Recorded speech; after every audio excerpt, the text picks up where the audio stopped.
You're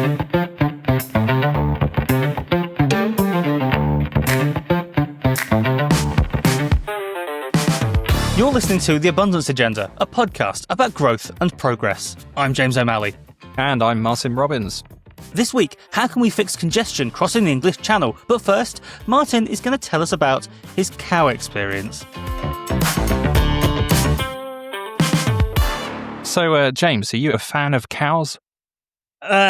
In a sense, I appreciate them as one of God's creatures, I guess. Yeah. I mean, I quite like cows. I think that's fairly uncontroversial to say on the podcast. I don't think we're offending any demographics by saying cows are good. They look good. They taste good. See, Martin, this is where I'm starting to disagree. Okay, well, I mean, you don't have to eat them, James. Otherwise, they keep the countryside exciting. They keep you on your toes. It's probably one of the few things in the UK that can actually kill people and does kill people on a fairly regular basis. So that's exciting if you're out for a hike. And of course, personally, I think they're quite tasty, although I do accept that you and I have some small differences on that point. Yeah, I'm a vegetarian. I'm very much looking forward to lab meat being a thing that we can have so people can enjoy meat if they want to, but without the horrible murder of beautiful animals. Martin, I'll tell you a story which will make me sound absolutely mental to all of our listeners straight off the bat. So a little while ago, before we moved into this house, we lived in a countryside Airbnb for a while this house was being constructed. We'd go for walks in the countryside, which sounds beautiful and quaint and lovely. But we walked past this farm full of cows, and every time, and this makes me sound mad, but this is how I genuinely felt. I just felt like profoundly sad seeing the cows in the field. And don't get me wrong, as cows go, they look pretty happy. They were there grazing and stuff. But all I could see was just their future ahead of them. I just thought they're being raised to die. Their destiny is set. They're not going to live long lives. I'm looking at death row here. So the countryside I found actually pretty upsetting. So, yeah. I mean, that's certainly a take on the countryside. I'm not sure it's quite the same one that I have. But as established, you want rural England to die, and we know that. But something I think we can agree on is a love of cream teas. And in fact, this podcast was born out of a conversation we had over an afternoon tea earlier this year. Martin, we definitely need to come up with a cooler backstory to the podcast than that. I mean, that's the true thing that happened. But can't we say we were, snorting cocaine backstage at a rock and roll show or whatnot? Imagine, James, if you could combine afternoon tea with a visit to see some lovely cows, which you don't even have to eat. They're not cows for eating, James, so you don't have to feel sad when you're looking at them. You can just kind of watch them and pet them if that's your sort of thing. You can even apparently brush their hair like a sort of a My Little Pony. Sounds like a pretty pleasant day out, right? Yeah, I mean, I imagine cows are pretty gross in real life, close up, but that sounds adorable. Yeah, and I think these are very clean cows by all accounts. And the good news is that this place, this countryside mecca, it actually exists. It's just about a half-hour drive away from me up in Cambridgeshire. And I have to say, it sounds absolutely delightful. It's at a place called Highland Cow Cottage in the tiny village of Arrington. Bear with us, by the way, This is not a sponsor segment. It is a real part of the podcast. But for about £40, you too can go and visit them for the afternoon, and you can get the full Highland cow experience, James. You can feed them, as I say, pet them, and afterwards you get taken to a kind of cow-themed igloo or a sort of a plastic dome, and you have afternoon tea with a glass of Prosecco, which is it's fantastic. That sounds delightful, Martin. Have you been and done some sort of careful investigative journalism yourself on this cow experience? I mean, it is very important to make sure that we experience these things for ourselves, but unfortunately, I haven't been able to yet. And there may be problems being able to, as we'll come to in a moment. But the other part here is that I talked about afternoon tea. They cater to every kind of diet as well. So they have options for vegetarians, dairy-free, gluten-free, lactose-free, full vegan. Or vegan. Vegan? Sorry. Vegan, whole other alien thing. Even for weirdos who don't like raisins in their scones. And best of all, James, one of the cows is called Liz. So there's an opportunity for some light 1980s banter about her indoors, if you want. I'm definitely not going to contribute, Martin. This sounds like a recipe for an argument later on with my beloved partner. So I'm assuming, Martin, you're not telling us about the cow experience just because it sounds delightful. There's got to be some sort of relevant catch for the podcast here. Are they trying to build a train there or something? Well, so no, but it turns out the whole thing is going to be shut down thanks to a handful of local NIMBYs working in cahoots with the local parish council, because we literally, James, cannot have anything nice. Okay, Martin, so what's the problem here? Do they not like the location or something like that? Will the cows take away from the rural character of the village? That's an excuse we hear quite often. Yep. So it's on a farm, and I'm not an agricultural expert by any means, but I think that's where you normally put cows. It's located in some old buildings that were previously derelict, and they were applying for a retrospective planning permission to basically make use of those, diversify the income of the farm, all stuff that we're familiar with in the rural economy. And this is where it all started to unravel, basically through the planning system. So let's get some of the madder objections out of the way first, because, it's important that we don't completely strawman the arguments against this. So first of all, a neighbourhood committee wrote in to complain that the planning application doesn't contain enough information about the exact location of the Highland cows. And they were concerned about the impacts of grazing and trampling on the local habitat.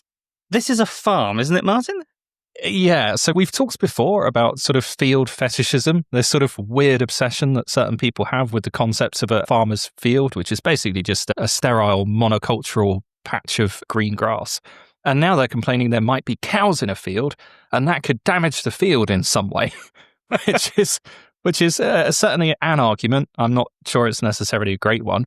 Now, their closest neighbour of this Highland cow experience is actually the local parish church. And if I know anything about Christians, Martin, it's that they're famous, literally famous for loving thy neighbour. So I'm guessing they're pretty okay with all of this happening? Nope. They apparently missed that day in Bible class. So they've lodged possibly the most pedantic objection I think I've ever seen about light pollution. Christians obviously want people to see the light, but not too much of it. So apparently... Apparently, the farm said that they wouldn't operate during the hours of darkness, but in late autumn, they're open until about 5 p.m. And the church complained that by that time of year, technically, it does just about get dark by 5 o'clock, and therefore the pods and the bar were lit in the hours of darkness. Now, to put this in context, these pods, I had a look on Google Maps, they're roughly 150 meters away from the church, and there are 2 rows of trees and a large field in between. But apparently, according to the church, this has the potential to impact on the quietness and dark space of the church and churchyard as a place of peace for all, which is like, what, are you worried about the local goth community hanging out in the graveyards in the evenings? Like, most churches do not require a 300-meter diameter noise exclusion zone around them.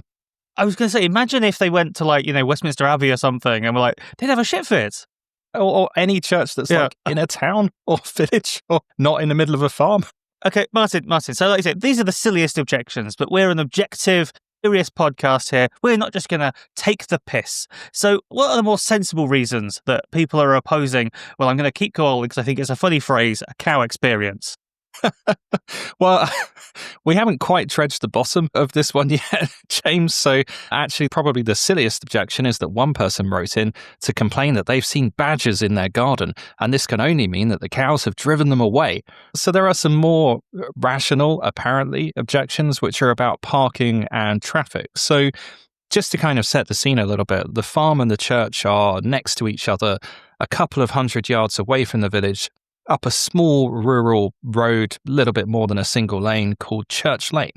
And so if a lot of traffic goes up that lane, that could definitely be an issue, right? And so there are various ways that you could get around this, but whatever the farm proposes, they can't win. So initially the concern is, well, if all the visitors try to park on site, then maybe too many cars come up Church Lane, and maybe that's not ideal. So the suggestion then is that actually they can use the car park of a local pub in the village. And that's great because actually the pub has shut down. There's just a load of parking there that's available. It's a short walk up to the cow experience. And Church Lane has a pavement along it, or if people don't want to go that way, there's a footpath across the fields that's a slightly longer route, but takes you away from the roads. But then obviously then the objection comes, oh, actually, it's not safe for people to walk up Church Lane. Am I right in thinking that the church is also on Church Lane as well? How do people get to that? Yeah, exactly. And the church makes the exact same objections, even though they obviously apply to the church itself. So I suppose they're just like, well, we were here first. We were here in literally 1250 AD, so 775 years ago. And I guess they feel like they got dibs on that spot. Do you think 800 years ago there were some druids just a few hundred meters away, furious that someone was trying to build a church, and they were saying, "Oh, it's going to ruin the local character of our big rune stones," or something like that? Yeah, I can't believe you've got this giant steeple looming over our henge. We were trying to, keep this peaceful, and now all these bloody Christians are coming up the road chanting and singing hymns, and we can't get a moment's peace. What the hell's going on? I'm sure whoever was the parish council equivalent in medieval times was absolutely livid about this.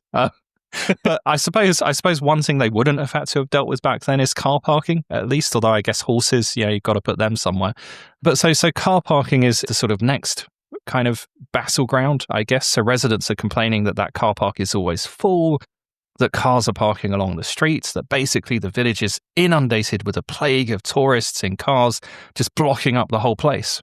So I guess that sounds pretty annoying, to be fair. I mean, how many tourists are we talking about here? Is this the Disney World of North Cambridgeshire cow experiences? The Universal Theme Park of Cambridgeshire? No, I mean, by local village standards, it is a remarkably popular attraction. There's a lot of love for it in local Facebook groups, but we're talking about several hundred visitors per month, and they're open for about 20 days. There are only 6 of the pods that you can have your afternoon tea in. So we're talking maybe 20 to 30 people, maybe several cars. The idea that this is somehow choking the life out of the village is basically nonsense. And some of the objections that try and sort of play up this looming Carmageddon are kind of unintentionally hilarious. Someone writes in to say, "I was walking along Church End and I noticed the car park outside the church was full with 4 vehicles in it." 4 whole vehicles, James. I'm just trying to imagine anyone else having problems as sort of trivial as this. It's like, what a great life these people must have. Exactly. And I mean, I think it's important to say this isn't representative of local opinion even. So actually there are comments on the planning application from long-term residents. There's a couple who are former parish councillors themselves who've been in the village for 30 years. And they tell a very different story. One of the things they point out is that the village of Arrington is near Wimpole Hall, which is a big National Trust estate. They have amazing lights up at Christmas and a very popular attraction throughout the year. And they point out that most of the congestion in the village has actually happened because Wimpole started charging for parking a couple of years ago. And this basically caused issues in the town a long time before the cow experience opened, because basically there's a footpath that goes directly from the village into Wimpole Estate, so people have just started parking there instead. So even if the parish council managed to get the cow experience shut down and have the cows sent off to, I was going to say live on a farm, but who knows where they're going to live at this point. Even if the parish council ends the cow experience, this doesn't actually improve the parking? No, and I mean, probably the most likely outcome for the cows, I'm sorry to say, is that they end up in a steakhouse. It's actually, I mean, bizarrely, Wimpole Hall has a long history of neighbourly disputes with surrounding villages. So after the war, World War II, it was actually owned by Rudyard Kipling's daughter, Elsie Bainbridge, and she apparently got so annoyed by local villagers bringing picnics to the landscapes gardens that she had her servants make her own picnic and then went and ate it ostentatiously on one of the local villagers' lawns. So Wimpole very much continuing in the same kind of fuck you village spirit today. But yeah. So do we actually know what's going to happen to the cows now, Martin? Is that it for them? So they're going to move to a nice new cow home, James, don't worry. And they're going to try and set up the cow experience elsewhere. But actually, this probably would have happened anyway, because the truth is, even if the objections hadn't succeeded, even if the cow experience had managed to secure planning permission, they probably would have moved anyway, because it sounds like they were subjected to basically a campaign of harassment from a handful of nightmare local NIMBYs. They were constantly being reported to animal welfare, trading standards. Apparently, letters were even sent to the Highland Cattle Society. And on all of these fronts, they had an impeccable record. They were well regarded. They had very good standards of animal welfare and hygiene. They were a business that lots of people loved. But at some point, why would you stay in that kind of environment when you're getting such a horrendous experience and so much harassment at the hands of a few ridiculous local villagers. And so the experience will move on. And the village has lost its tea room, to the annoyance of actually quite a few residents who are now complaining all over Facebook about why is this business being shut down. This is sort of infuriating, Martin. Why do people just go after something that's so nice and harmless? This just seems like a nice thing which no longer exists because of some arseholes. Yeah, and this is why I wanted to bring it to the pod this week, because for me, this is the textbook example of something we've touched on a few times previously. We've talked about field fetishism. It is this kind of weird, toxic relationship that a certain type of person has with the countryside or with rural England, almost like an overprotective parent that sort of won't let their child go. The houses along Church Lane, which is where a lot of the objections seem to come from, I'll be honest, they're pretty large. Some of them are gated mansions, and you get the sense that these people came to the village not because they really wanted to be part of a thriving, growing community, but essentially they wanted to come and live somewhere that was basically dead and devoid of life. But the fact is the countryside isn't dead. In the same way that cities need constant activity and renewal and change to survive, villages and rural communities need the same thing. And if you try and stop that, if you try to preserve them in aspects, then at best what you're creating is a sort of museum or an art gallery. It's basically another National Trust property or one of those postcard villages like Castlecombe or something. But in reality, if you try and do that, most of the time you're just killing the community. And I think the irony of this is if you look at somewhere like Arrington, this village wouldn't even exist if it wasn't for the fact that hundreds of years ago, it was on the main road from London up to Cambridge and a coaching inn was built there. And that drew in traffic and money and visitors and economic activity and life and farms that shapes the local landscape. And it's so weird. It's like this toxic relationship that these people love their dead, sterile village and empty farmers' fields so much that they basically just want to strangle the life out of it. And while it's obviously annoying for the farmers and the businesses, they'll just move on. The people who are actually going to suffer are the local residents who are now all over Facebook, confused and bewildered why this amazing tea room that they enjoyed so much has had to close down and the cows they loved have gone away. I tell you what, Martin, we are going to support this cow experience. That's the official position of the Abundance Agenda podcast now. And if anyone listening goes now to their podcast clients and subscribes to our show, make sure you're subscribed and share it with people, that sort of thing. For every new subscriber we get, we will rescue one cow. That's the promise we are making. And let's be honest, possibly breaking, but one cow we will save for a cow experience. And if we can't rescue the cow, we'll eat a cream tea. Basically, that's Plan B. So we'll try and rescue as many cows as possible. But if we can't, we'll just have a lot of cream teas. But that will also support local businesses. So it's all good. So, Martin, we've been doing this podcast now all about economic growth and progress for over 6 months, would you believe? And I think there's one elephant in the room that we haven't quite grappled with yet. Is it the small boats, James? Are we finally coming onto them? Not quite, Martin. I think we might have mentioned them once or twice. I'm talking, of course, though, about the even bigger issue that sort of underlies all of British politics that nobody's talking about, which is, of course, Brexit. Okay, go on. I'll bite. What is Brexit? Yeah, it's a weirdly awkward topic to mention. I feel a bit weird mentioning it because it just seems a bit uncool to do so. Because we are, if nothing else, a cool podcast, James, known for being cool. We don't want to tarnish that reputation. Well, exactly. But this is sort of strangely low status because even though our trading relationship with Europe is, enormously important and has a huge impact on economic growth, if we rejoined tomorrow, it had a couple of points to GDP. It's just weirdly feels played out. It feels like so settled, like nobody wants to touch this thing, that to mention it, it's just a bit lame. It's like someone doing, on a phone call going, "What's up?" like the old Budweiser advert 10 years after it had long gone out of the public consciousness. It's just this old news thing that nobody wants to talk about. Yeah, this is the kind of incisive political commentary that I think people really listen to this podcast for. But yeah, I think the sort of rational part of my brain says, there's the cost of Brexit, obviously, but then there's the cost of actually doing Brexit administratively? And if you rejoin, then do we even have the administrative capacity to cope with that? How much is it going to cost? What else could we be doing with all of that time and effort? It just sort of feels a little bit like your hair, James, in the sense that it's something we just need to accept is gone and in the past and move on to better things in the future. And I mean, also, if I'm being completely honest, the FBPE people are really bloody annoying. The sort of people who think that R.S. Archer is a real person living in a French chateau and not a sad weirdo in a basement. I agree with you, Martin. I'm, a hardcore Remainer at heart, but whenever I see those sort of FBPE people with their EU berets, the blue berets with the yellow stars on, I just think, oh, these are the worst people in the world. Sign me up to reform. I think in any debate, it's always best to go with the people who are better dressed. I think if there's anything we've learned, that's that.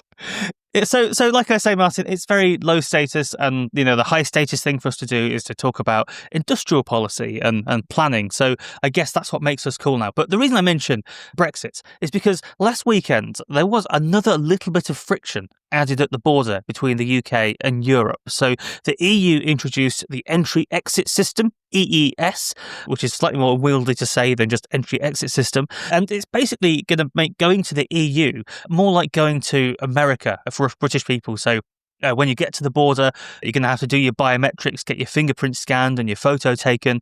And then next year as well, the EU is also launching electronic travel authorization. So this is going to be basically like the ESTA when you go to America. So before you go, you're going to have to go onto a website, fill in some forms, say tick a box saying, no, I'm not a terrorist. And then you're going to have to pay, I think, €20 for the privilege of them saying, yes, you can come in. I mean, people sort of laugh at the terrorist stuff, but I can't even guess an ESTA because I've basically been to so many dodgy countries that they're not really convinced anymore that I'm not a terrorist. Actually, last time I went over to Philadelphia in October and I got held at the border and interrogated for about half an hour. Oh my God. And, not only did they go into my kind of past career and what you do and all this kind of stuff, but they were very curious about the fact that I traveled overland from Turkey into Iraq. And at several points, they just asked me, have you, given any aid to terrorists? Perhaps you've given them medical help or advice or supported them in some other ways. Like, we're not accusing you of being a terrorist. We just think you might have some terrorist friends. And I basically just sat there going, no. And eventually they seemed convinced by my easygoing natural charm, James, and let me go. But I'm not entirely sure I want to go through that going into France. But I imagine for most normal people, it's probably not too difficult. It's basically just like most countries, right? You have to pay some silly tax and get a bit of paper and get waved through.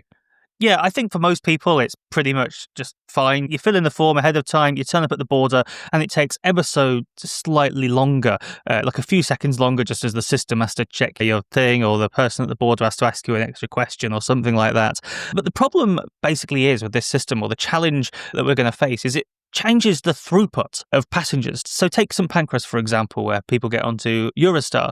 There were already extra checks that came in after Brexit, and it meant that they could only process 1,500 people an hour at the customs, at the passport control, which was down from about 2,000, because, literally just putting a stamp on someone's passport, those extra few seconds, they all add up. They add like 15 seconds a passenger, and then scale this over everyone passing through. And then you have a really big problem because St Pancras has finite capacity to hold people. So I know at one point after Brexit, they were actually leaving St Pancras in trains that were about 2/3 full because they just couldn't get enough people onto the trains fast enough. And now the EES system is being rolled out, and I'm sure there's been lots of planning about how to implement it and make it as smooth as possible. The reality is it is more friction, so we could see things like that happen again. I mean, once again, I feel like you've picked the wrong podcast co-host for this segment because I travel on Eurostar so often that I actually have carte blanche status, which is brilliantly named, by the way, and basically means that when I arrive at St Pancras, I see all of these normal people milling around with their, germs and whatever.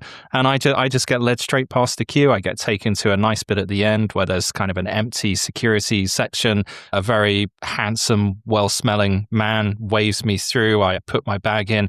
I get stamped in. I'm led to a special area out the back, which is stocked with wine and drinks and snacks, and I sit there and pound half a bottle, get onto the train, and an attractive person brings me more bottles of wine, and eventually I kind of stumble off the end in Brussels and stagger to my hotel. So I don't really know what most of this is that you're talking about, but I mean, from what I understand from other people, it's not terribly bad. I mean, it should hopefully be kind of okay. Like they've coped with it reasonably well so far. Yeah, I don't think there's been any significant reports of problems at St Pancras yet with this system, which, assuming this is the case, that's really good news. However, the reason I want to talk about it this week is because I think there could be another potential looming problem, not to do with passenger traffic on the Channel Tunnel, but to do with freight. So over to Calais, or Folkestone to Calais, the Eurotunnel and the ferries crossing the English Channel, they're going to have to do these EES checks as well with lorry drivers and with freight traffic. And I just think there's a huge potential problem at the Kent portals. I think this could add more delays and make it harder for freight to get in the country. And this is a perennial problem anyway. Every sort of Christmas, we get these stories about massive tailbacks and queues crossing the channel. And I just think I can see this problem coming. I can see these extra checks adding all of this extra faff on for lorry drivers. And I just think there's a really obvious way this whole sort of process could be managed a lot better and make things a lot more efficient, that could allow us to get a lot more through and make things just work a lot better in general. And it's maddening that nobody has done this thing I want to talk about. Okay, so the Kent portals, as listeners may know, these are collectively the Port of Dover, the Eurotunnel and Folkestone, right? And basically, James, what you're telling us is that you've got yet another one of your harebrained schemes that you think is going to fix everything and basically make sure that Christmas isn't ruined, I guess, because that's when most of this freight's going to be coming through for at this time of year. So come on, James, spill it. What's this crazy idea? Okay, yeah, that's right, Martin. We're going to fix all the problems here. So let's take a step back for a moment. Why are the Kent portals important? It's because they're absolutely critical to the British economy. So most durable goods, furniture and computers, electronics and stuff, they mostly arrive on container ships from places like China. They get off at Felixstowe or the London Gateway port. They're relatively straightforward. But what about more time-dependent stuff on the back of lorries? So fresh food, that all comes through the Kent portals. I think 60% of our trade with the EU, which is a lot of that is like agricultural goods and stuff, that all comes through on lorries crossing on ferries or on trains. So basically maintaining this constant flow of cross-channel traffic is really important. One of the problems with Brexit is that we're so deeply integrated with European countries that you have all these sort of just-in-time supply chains which require this sort of fast crossing. But the problem with this is, Martin, is that the maximum throughput of the Kent portals collectively is constantly changing. So, for example, there are a set number of ferries and trains every week, but then sometimes there's a big storm, which means that ferries can't cross the channel, or sometimes the trains break down and there's delays and stuff like that. I mean, this all sounds terribly unlikely, James. Like trains having signal problems, bad weather in Britain, it's all very unlikely. And that's before we get to the wild card of these new EES checks. And that's just going to add more friction and more points where sort of delays can kick in and compound and basically jam up the border. So that's why you get these huge queues every so often. And sometimes you get these big stories about it. So like you say, every Christmas, we usually have like a travel nightmare story and you'll see pictures of lorries queued up on the side of the M20 because of some problem or another. And it just becomes sort of nightmarish and horrible. Yeah, and I think if there's one other thing that we can agree on other than cows are good, it's that nobody wants to see Santa Claus stuck on the M20. Absolutely. And the other really interesting thing about this is, and I didn't realise this until I looked into it, is that freight works really differently to how you might expect. So, when you or I, we go on holiday and we cross the channel in a car, then typically you book months in advance, you know exactly which train or boat you're going to cross on. And then in my case, I'll still turn up 3 hours early because I'm so paranoid about missing the train. But freight, it doesn't work like this at all because, like I say, we've got these just-in-time supply chains. You can't plan that far in ahead. So it all works basically on a first-come, first-served basis. So a lorry driver will be going down the M20, and it's probably only when they're on the road approaching the portals that they'll probably decide whether to take the boat or the train. And so they just have to make a decision there and then, and they queue up, and they're sort of squeezed onto the next service. And that's kind of mad and arbitrary. I guess it probably doesn't make a huge difference to the lorry driver, although the boat is slower, so they end up there. But I don't know. That's slightly blown my mind. And fun fact, Martin, the lorries actually go on completely separate trains to the rest of us. They don't drive into the enclosed Eurotunnel train that you take your car into. They actually get clamped onto open wagons, and then the drivers go and sit in a passenger carriage that's been tagged on to the train. And I think the key thing here, James, is does it have the same selection of onboard wine offerings that carte blanche status on the passenger Eurostar does? Because I'd be pretty disappointed if I was a lorry driver stuck on a Eurostar for 3 hours and I couldn't have a good beverage. Although I suppose if they're driving on the other end, probably not the best idea. Lorry drivers coming into Calais like sozzled on red wine. Yeah, I dare say it's not quite up to your expectations, Martin, though I am told that lorry drivers, though the ferry takes longer, they will often prefer to take the ferry than the train because the ferry has sort of better food options and it's just slightly more comfortable for when you're taking a break. Yeah, it's probably quite a nice way to get across. You can, have a nap. It's a slower pace of life. You can watch the sea go by. But I guess ferries are going to be a little bit more difficult if there's one of our, famous autumn storms that's preventing a crossing. So, what happens then? Because you've got all of these lorries piling down the M20. Some of them are expecting to go onto a ferry. That's not happening. There aren't any more trains that are going to be able to run. So what happens? Yeah, so at the moment, there's basically two plans for dealing with this. So since 1988, there's been Operation Stack, which basically closes part of the M20 and forces lorries to park up along it. The plan is basically everyone parks up and waits, I think. That's a fine tradition of British plans. Like, all these lorries are stuck, on the motorway. What can we do? How should we deal with this? I know. Why don't we just ask them to park where they are and wait for the foreseeable future? That's a plan, isn't it? Yeah. What should we call it? Stack. Done. Right, let's go home and have a beer. Don't get me wrong, Martin, since Brexit, things have got slightly more sophisticated. So since then, we've had Operation Brock. And what this does, it puts movable barriers on the motorway and basically helps move lorries off the M20 and sends them elsewhere to wait. So in one case, it sends lorries up to Manston Airport, which is long closed down in North Kent. It's about 20 miles north of Dover. And it will just send up all the lorries there to park up and wait there. So same thing again, just everyone queues up. And I think the fundamental thing is that these plans do get the situations under control a bit. But the problem is they're fundamentally emergency measures. They're sort of sticking plasters on what is a pretty broken system. So, every time the plans are rolled out, every time ferry crossings cause problems, you roll out this plan and it's a huge faff. The police, local authorities, I guess the highways agency, they all have to coordinate on rolling out the plan, on diverting traffic, on putting out cones. It's just a big hassle and it's just a bit of a mess. Yeah, and it's got to be pretty miserable for lorry drivers, right? And I mean, let's be honest, they're not cheerful people to start with. It's not good for your mental health listening to podcasts and LBC for 15 hours a day. Yeah, so I think this is a big problem because being a lorry driver, it's a really, really hard job. I imagine all of that out-of-touch middle-class professionals listening to this can't even comprehend how sort of wearing it is driving a lorry for that long. They typically drive for 4-hour stretches and take 45-minute breaks. And I'm sure being stuck in a lorry is slightly nicer than being stuck in a car because truckers, they typically have a bed in their cabin. They've maybe a little microwave so they can eat, but it's still, way more grueling than we might want to put up with because for a start, there's not any toilets or anything like that. You can't just jump out and, use the toilet very easily. There's not a toilet block waiting by the side of the road necessarily. You can't just go, oh, well, I'm in Dover, I'm on the Kent coast, I'll go and spend some time at the beach. You've got to stay in your cab. Yeah, I mean, it's a far cry from the carte blanche Eurostar experience, James, I'll be honest. But, I mean, it sounds just sort of infuriatingly predictable. Like, we know that this problem is going to happen. We know that it's going to keep happening on a regular basis, like especially at this time of year with the weather getting bad towards winter and the sort of winter storms coming in. Surely there has to be a better, more permanent solution than just turning random areas of Kent into a gigantic sort of rebranded car park. So I think there is, Martin. And to answer this, and bear with me on this, but are you familiar with how things work at Disney World?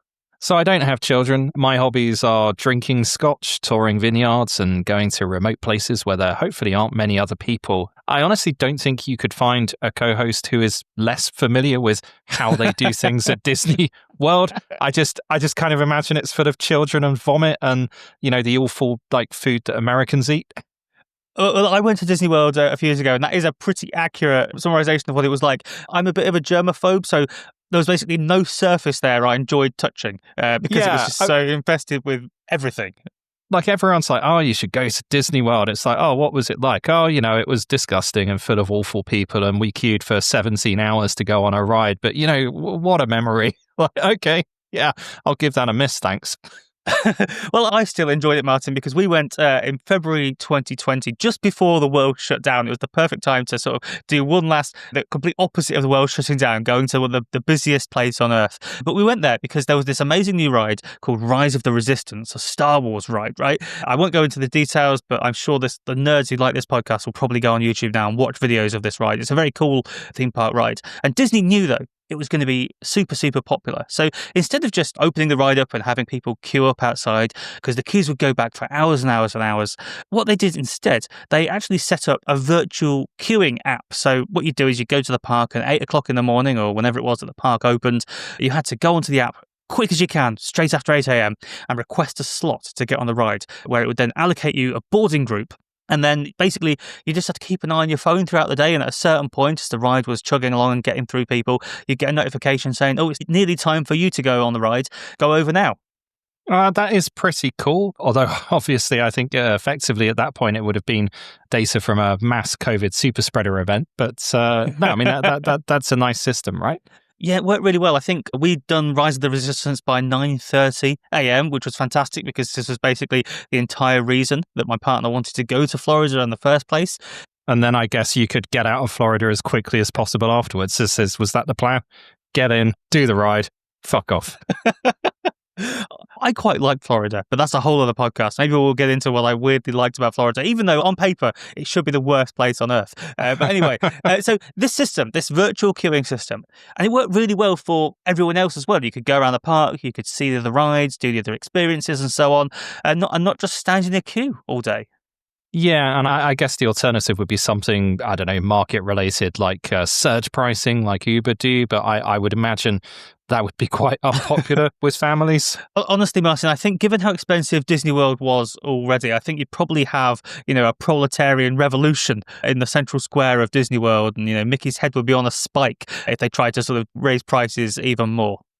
Yeah, there was an amazing blog post or Substack or something recently that looked at Disney World prices over the last several decades and how they sort of kept low for a long period of time. But over the last 10, 20 years, like suddenly everything's getting very expensive and lots of middle-class Americans are like, Christ, this is a very large sum of money. Let's just say I was very pleased that lockdown meant I couldn't leave the house or spend any money for a couple of years after going. So, what does this hellhole have to do with freight, James? Where are we going with this detour? Oh yeah, we're talking about the Kent portals because I think this is a pretty obvious connection. Well, we should just do this, shouldn't we? Can't we have a virtual queuing system for the Kent portals? And I do know there is a company already working on this. It's called Eloy. And I just think it's a real no-brainer solution because you can imagine how a lorry driver and they're coming into Kent, they could go on this app and say, oh, I want to cross the channel. The app could then, allocate them space or something like that. And then they could just park up somewhere and wait for their turn. So instead of just parking on the sides of the motorway and hoping for the best, they could go and sit somewhere more comfortable. There's a big truck stop down towards that way, so they could go and park up there and have things like, showers and hot meals. And I think there's even a gym at the Ashford truck stop. And it just seems like a much more humane way of dealing with things. And more crucially, it could help manage this flow of traffic in real time. So we could actually have sort of a throughput which responds to conditions. It's such an elegant solution, which isn't beyond the wits of man at this point, because we've already invented the technology. It's not that we need to solve a physics problem here. It's literally just make everyone use an app and do something pretty basic. Yeah, it seems pretty decent. And I mean, if you're a business somewhere in that area, it's a really good incentive to set something up to, help lorry drivers get it on the app and rake in some money from it. And, they could go further with the Disney inspiration. They could have, Goofy and Minnie Mouse standing at the junction, waving the lorries onto the right service, get some, Marvel-themed concession stands going, maybe a Star Wars cantina for the lorry drivers. Probably don't want them drinking too much, as discussed, but, it would be a fun time. The Disney World of Kent, James. Absolutely, but I think what's really cool about this, it could work even more smartly than that. So at the moment, every lorry that turns up at the border is basically treated the same way, but the goods inside the lorries, they're not all equal. So, if someone's taking live animals across the channel, you could give them priority, so it's like nicer on the animals. Or if someone's carrying dangerous chemicals, they can get priority as well. So you've not just got, a big vat of scary chemicals sat there on the motorway. Incidentally, fun fact, there are certain chemicals that can't go on the Eurotunnel for security reasons, so they have to use the ferry. Now I'm feeling very good about using the Eurostar and not the ferry now, James. As if basically what you're telling me is that P&O are just sort of shuttling basically large bombs from France to England on a regular basis. Well, based on the earlier conversation, Martin, I think you're the person I should be worrying about getting access to these chemicals. So I think you should definitely stick to the Eurostar. I think this could also help as well with congestion further up. So like I say, the big problem is the M20 gets completely jammed up when Operations Stack or Brock get activated. But if you've got an app and all the drivers are on it, again, this is a sort of legible group of people. It's not hard to reach all the lorry drivers. They all know each other anyway. They all use WhatsApp as like their organising thing professionally. So it's not like, having to reach tech illiterate people. These are all sort of smart, relatively young working age people who can all use apps and coordinate on it, and they're used to doing this thing. That's how they find their work, because a lot of lorry drivers own their own lorries and stuff like that. So you could get them on there, and then you could literally have it. So as someone's even a long way from Kent, if we know there's going to be problems, if we know there's a massive storm incoming, you could have the app say, just chill out a bit where you are, stay a bit further up. So it could help distribute everyone much more efficiently all around the country. And one more thing, like I mentioned as well earlier, that sometimes lorry drivers like to pick the ferry rather than the train because of the nicer food. It's also because of breaks. So lorry drivers, they have to legally take a 45-minute break for every 4 hours of driving. But if you take the train, it's too fast, so it doesn't count as a break. And lorry drivers will often weigh this into their decision. So you could imagine you could build the app in such a way that it helps lorry drivers so they can basically do whatever works best for them. So it could just make everything better using data without having to build any more physical infrastructure. It just seems like such an obvious idea. So, I mean, I'm sold, but my opinion is irrelevant. So is there any indication this might happen, that people in charge might adopt this? So as far as I'm aware, there's no active plans to do this, but I do think that the Department for Transport should see this as such sort of a low-hanging fruit, easy intervention. I imagine it'd be quite cheap as well. And, think about the underlying technology. We've already invented GPS. Virtual queuing already exists and is a proven system. There's this company, Eloy, who have a prototype that they've shown off. So the tricky part is, and this is the bit where the government could be useful, is just gluing all of these things together, making the right stakeholders talk to each other and doing that coordination role. So yeah, why don't we just do this? Because then when Christmas rolls around and there's massive queues and there's all these problems about travel nightmares, then I'm going to be, for one, doing a podcast where I say, I told you so. You should have listened. You should have listened to this idea. But yeah, we'll see, I guess. I might let you do that one on your own, James. So Martin, before we get to this week's interview, let's do a quick bit of housekeeping. So if you've been enjoying the Abundance Agenda this week, then go to your podcast app, give us 5 stars, tell your friends, send the link to the nerds you know on WhatsApp or social media, feed our egos and encourage us to keep making this show. But in addition to doing this, we both write Substack newsletters. Martin, have you been writing about anything this week? Yeah, I've got a piece coming out basically calling for national service for boomers. So I can't wait to see how that one goes down. What about you, James? Fantastic, Martin. I'm looking forward to reading it. So last week, I wrote a piece where I waded in on a very contentious debate because there's been a lot of chatter running up to the budget about whether Rachel Reeves should introduce a wealth tax. And I basically argued, what a fucking stupid thing to argue about, because it's not a plausible or credible thing to actually introduce, and it's just stupid. Compelling argument. Yeah. My actual argument was slightly more sophisticated than that, but honestly not that much more sophisticated. So you can find links to our newsletters on abundancepods.com. But now let's get to this week's interview, and it's a fun one this week. So you might have seen, Martin, that a few days ago, Waymo, the autonomous car company, they announced they're going to be launching services in London next year. And it was fantastic timing. Though it would have been slightly better timing if they announced it a few days earlier, because a few days before that, we spoke to Tym Syrytczyk, who is a think tanker and thinker on all things autonomous cars. He's just started a fascinating new Substack all about the driverless revolution, which may or may not happen. And so we thought we'd check in with him on driverless progress and especially what's going on with autonomy in Britain. So yeah, here's our chat with Tym. So we're delighted to be joined now by Tym Syrytczyk from Paradigm Junction. Tim, you've just started a fascinating new Substack all about driverless cars. So we thought, well, this is the perfect time to check in on self-driving and driverless cars. It's felt like they're on the way for quite a long time now. We see videos of San Francisco being transformed by this thing. And you're arguing that London could be this next big deal. But a little while ago, we spoke to Ruth Cadbury, the chair of the Transport Select Committee, and she seemed, I think, a little bit sceptical about self-driving cars becoming the sort of this big deal thing. So can you fill us in? How's it going in Britain in terms of driverless? Are we close to having these sorts of cars on our roads? Are we ready is one question, and is it real is another question. And first, I'm going to go maybe with a slightly easy to answer question of, does this technology exist? And as you've mentioned, it is in San Francisco. In fact, it is in several US cities now. It started in Phoenix in 2017 with Waymo, this Google subsidiary, and now expanded over to San Francisco, Los Angeles, Austin, Texas, and Atlanta, Georgia, more recently as well, with plans for New York City, the Big Apple, Denver, Colorado, even Oregon as well, Seattle, and to be precise.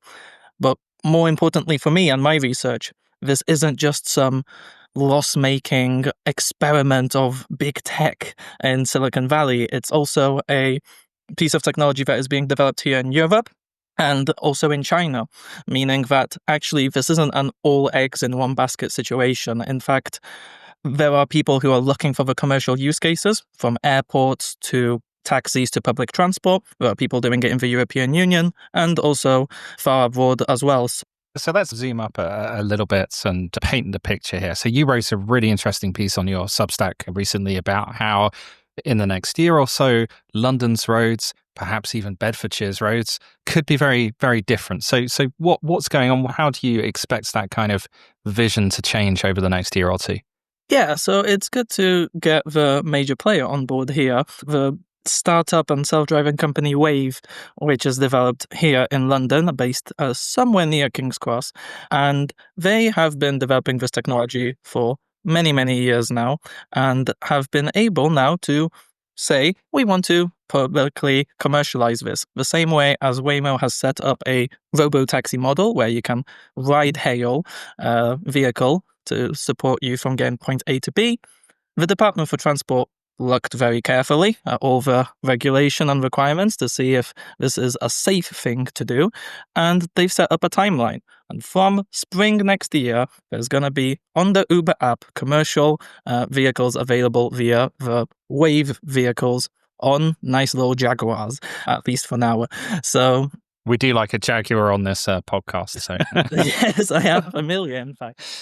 However, this leads to some sort of commercial race, as nobody wants a certain company to get all the money if you can get some money yourself. So the large player Waymo has been hiring quite relentlessly for fleet operations lead, policy UK lead. And it's a little bit suspicious as to why would you need these people if you wouldn't want to operate in London. It's funny, I sent Waymo an email a few weeks ago saying, can I have a go when you launch here? Basically, I was basically just trying to get a go on a Waymo. And then the response was very much, oh no, we've not announced any plans, honest. With a lot of sort of suspicious eyes swaying to the sides. But it certainly sounds like we're going to get Waymo here. That seems like a pretty much done deal, right? Yes, I think it is pretty likely, largely because one key detail here is that Uber is this benchmark as to whether a city is available for this ride-hailing sort of service. And London is one of its top performing cities globally. There are millions and millions on the line here. And there's another player from the East, known as Apollo Go, which is a subsidiary of Baidu, which has also announced intentions to enter the United Kingdom in 2026, using not Uber as the platform for consumers, but Lyft, which has about 20% of the ride-sharing market share here in London. So this leads to this sort of commercial race as to different companies wanting to provide this service so that they can become the star of Europe, as well as many tourists come to London and they could say, hey, I went on this cool little thing, it drove me from A to B, and there was no one inside and it felt very safe. At least that's the ideal. Therefore, it can lead to expansions, maybe even to Bedfordshire. I think I read somewhere that when Uber integrate with these self-driving platforms, it's going to be the case of when people use Uber, they'll just press a button on the app as if to order a ride normally, and then the app will choose whether they get a human or an autonomous car. So that's almost like how they're going to be sort of introduced. It's not like we'll have to go on and choose, I want a self-driving ride. It will choose for us, and it will just turn up and there'll be no driver, and people will be like, oh, fair enough. That's it then. Yeah, that is a model which does exist right now in many of the cities that Waymo operates in San Francisco and in Austin. However, there's actually more of a focus on what will work here. There might be more take on rides from the actual app itself of Waymo. Waymo might introduce, or Wave might introduce its own app in the future. There might be also certain options. For example, in Qatar, there is now a ride-hailing service provided by the Chinese firm Apollo Go. And just recently on Uber, you can now choose specifically, I want a autonomous option. So they actually are still mix and matching between this. They haven't decided what the set standard will look like. And it's a mix between what people prefer in different cities, which I think is a good thing. So, Tim, we've talked about Waymo. You've mentioned Wave. Now, the Wave I find are a really fascinating company. I think we've talked about them on the pod before because, like you say, they are British. They've raised like $1 billion in various investment thing.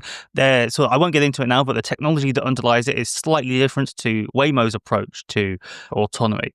Could we be really looking at like Britain cleaning up here and coming out with the big company that takes over? Or do you think Waymo still stand a bit better chance of being the Uber of self-driving? Yeah, it's a fascinating question, and I don't think it's a set deal yet. It's actually a very open court. What's really fascinating about Wave is that they're approaching this whole question and technology very differently in the sense of what they call an autonomous vehicle 2.0 approach, which is entirely machine learning and AI model neural network driven, meaning that from thousands and thousands, hundreds of millions of miles of data of real case driving, they inform how their vehicles should perform in different scenarios. And recently they did this roadshow where they let their vehicle go on 90 different cities in 90 different days, which is something that Waymo vehicles just cannot do because they need to map out an area and have a full understanding of the road network of the city they're in before they are able to drive above human safety standard, which is always kind of a benchmark that at least these two companies are very clearly aiming for. Another fascinating thing about Wave is that it can be retrofitted into different vehicles, and therefore they did one trial with an Asda van. So you can imagine your grocery delivery inside there's one of the big Asda vans, and there might not be even any driver for it. This would have very large implications for longer term logistics as well. If they manage to crack motorways, which seem to be a unique problem for this sort of technology, then you could imagine that instead of being a lorry driver who has to drive 6-hour shifts, you could be more of a city-based lorry driver, moving the vehicles from the motorway over to a particular commercial depot if at this transitionary stage where these vehicles might not still be able to go on unmarked roads, industrial sites, or sites without any signs as well. These are still sometimes challenges for these vehicles. One of the things I find kind of fascinating is that the sort of public perception of players and the technology they have and in some ways the market perception is slightly at odds with what we're kind of talking about here, because we're talking about companies like Waymo and Wave and so on. Obviously, you look at someone like Tesla and people argue their massive valuation is because of their self-driving technology, but they're actually kind of nowhere in here.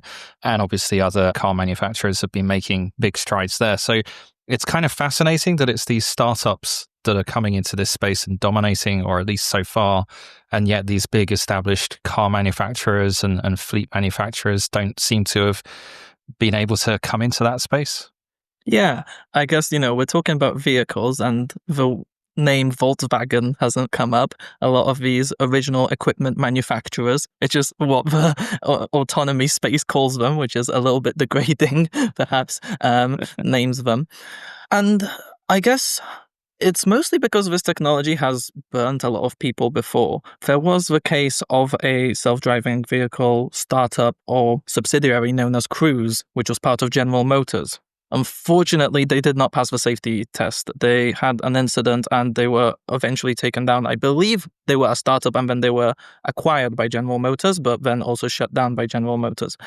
It requires a different set of thinking. It requires a completely different set of revenue model as well. And it's not the case that these big vehicles companies aren't in the fray. Toyota, in fact, has done this big government-backed trial, or big for the technology, small in terms of 2 cars, that was in Woolwich in London and somewhere outside of London as well. And it was known as Evolve AD, without the E at the end, and AD.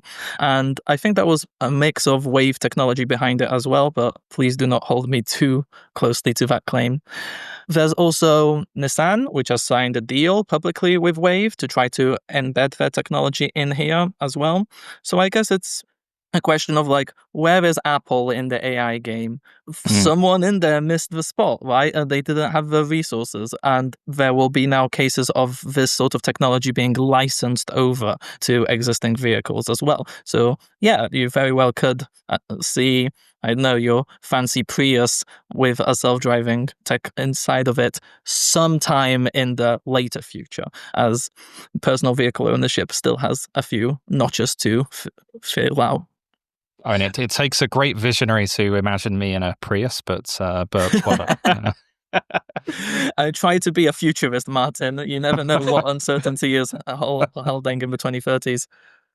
So Tim, right? So we think autonomous vehicles are going to be hitting Britain's roads probably in the next year. You've said that London could be the global robo-taxi capital by 2028. But when these vehicles are introduced, surely someone will get them introduced. One of these companies will get their services up and running. When that happens, that's going to be a hugely controversial moment. Taxi drivers are notoriously quite activist in they're happy to drive with their taxis in front of Parliament and block up Whitehall and things like that to protest. Phone into LBC. Exactly. LBC are going to be furious. You can just turn on the radio and it's just going to be someone ranting endlessly for weeks when this happens. Uber drivers as well, they're not going to be very happy because obviously there will be, presumably if this technology does work as intended, loads of Uber drivers will lose their jobs. Probably be the first time Uber drivers and taxi drivers have ever been on the same side of an argument. So how can we avoid this being sort of a massive shit show? Basically, how can is there anything that can be done to make this transition work a little bit more gently in somewhere like London, rather than like California, where people were setting Waymos on fire, I think, when they launched in Los Angeles? So how do we deal with that mess that surely is approaching? Yeah, it's a very, very important question. And I think it's something that isn't immediately clear for many people. Right now, I think what a lot of these companies will say, and partially even what the government might say, in response to particular backlash, this is only a trial. This is only a temporary demo of this technology. We are not trying to change the industry. However, in practice, why would you demo out this technology if you're not trying to introduce it? There are a few ways you can go about it, I think. One of them is to really make the safety case in the sense of there's been about 5,000, I believe, road fatalities in 2023 in the United Kingdom. That is something that nobody wants to be affected by. And I think the technology will be able to prove itself to meaningfully reduce in the longer term. When it comes to jobs, you can have community programs. You can have this communication. Hey, we're going to enter this part of London in this many months' time. In fact, I was once at a conference with the head of Europe at Waymo. I think his name is Ben Lowenstein. And he said the first thing they do when they come into a new area is to start these discussions, start these conversations. Now, how much do conversations matter when you actually want to still get paid and still have a job is really, really open to discussion. And I think I'm not quite sure how much the government wants to have responsibility over this and worker retraining programs or not. And it is important, and there isn't very good data on this, particularly because in the United States, most private vehicle hire workers work part-time.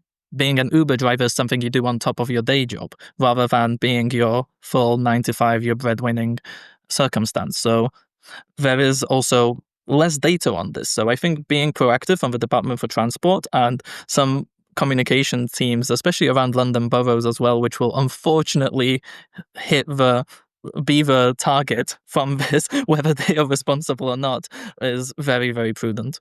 So we've talked a lot about the cars themselves and the people who are going to drive the cars, but obviously the story of the 20th century, which I won't go into at length, but basically we develop cars. They have a transformational impact on our lives, but also our built environment, the spaces that we inhabit, the way that we kind of move around things. And we've built this entire sprawling infrastructure to support them.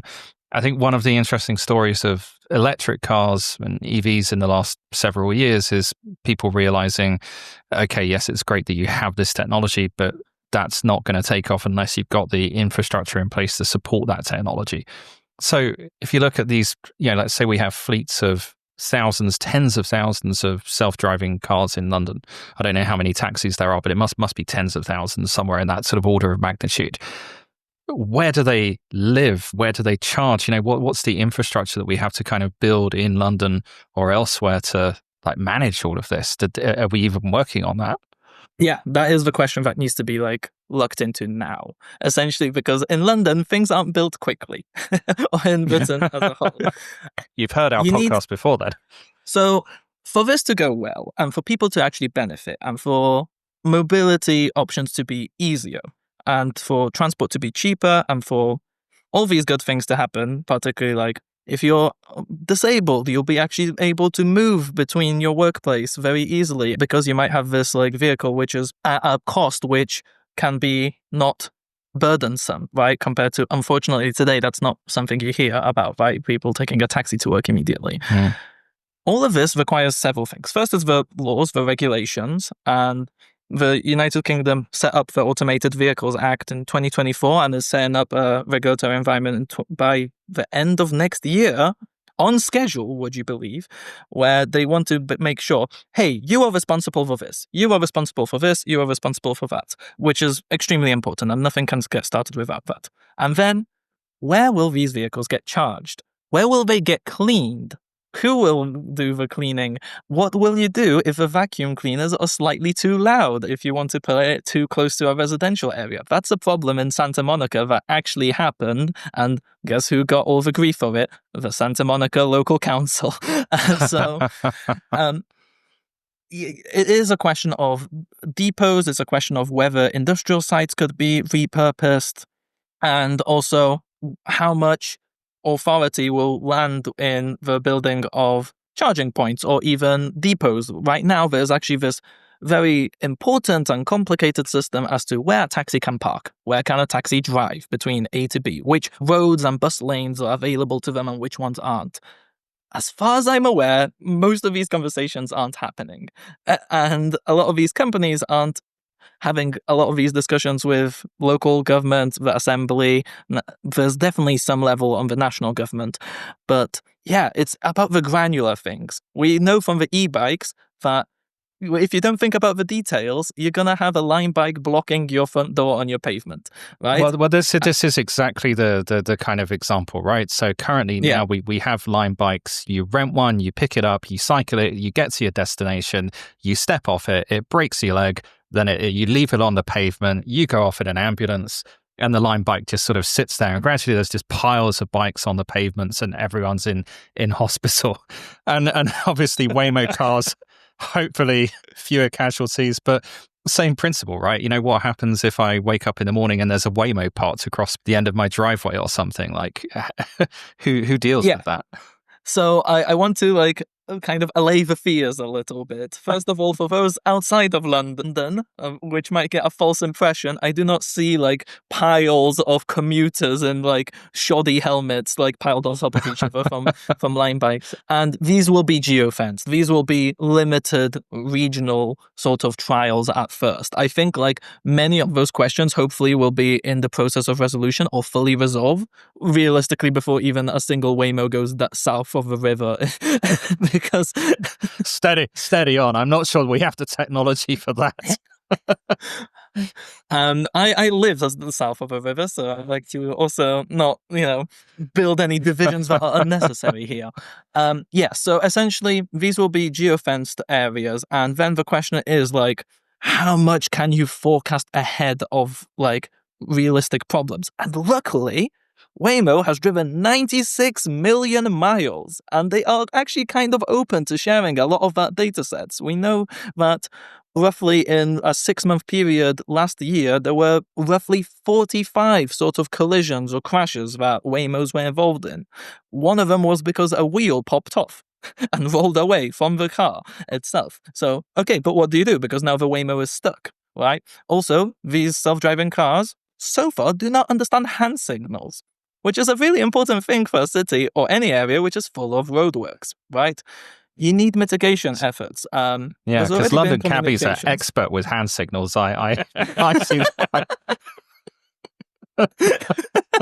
Yes, in fact, they have a especially wide towards vocabulary. cyclists.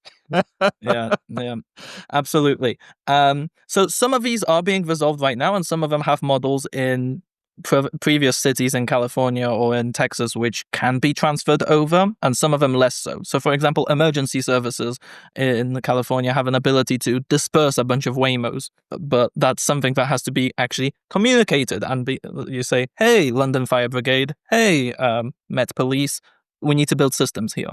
And that's really important because we talk about this sort of transition. We say, we're just going to take the cabbie out of the car and we'll have, an AI in there instead that'll drive the taxi and give you unsolicited opinions about Keir Starmer and all that kind of stuff. And that's great. But then you have the kind of the responsibility piece of this and all the stuff around it. So if there's a taxi driver, there is an accountable human being in the front seat who I can kind of deal with, and they're registered. If they're a black cab driver, for example, there are kind of avenues where you know how to deal with that situation if something goes wrong. But here you've got this sort of less accountable multi-billion-dollar company, and you're sort of in their hands, and there's less of that sort of direct accountability, I guess, that when we've got to sort of build the frameworks to provide that to people, I guess, for them to have confidence.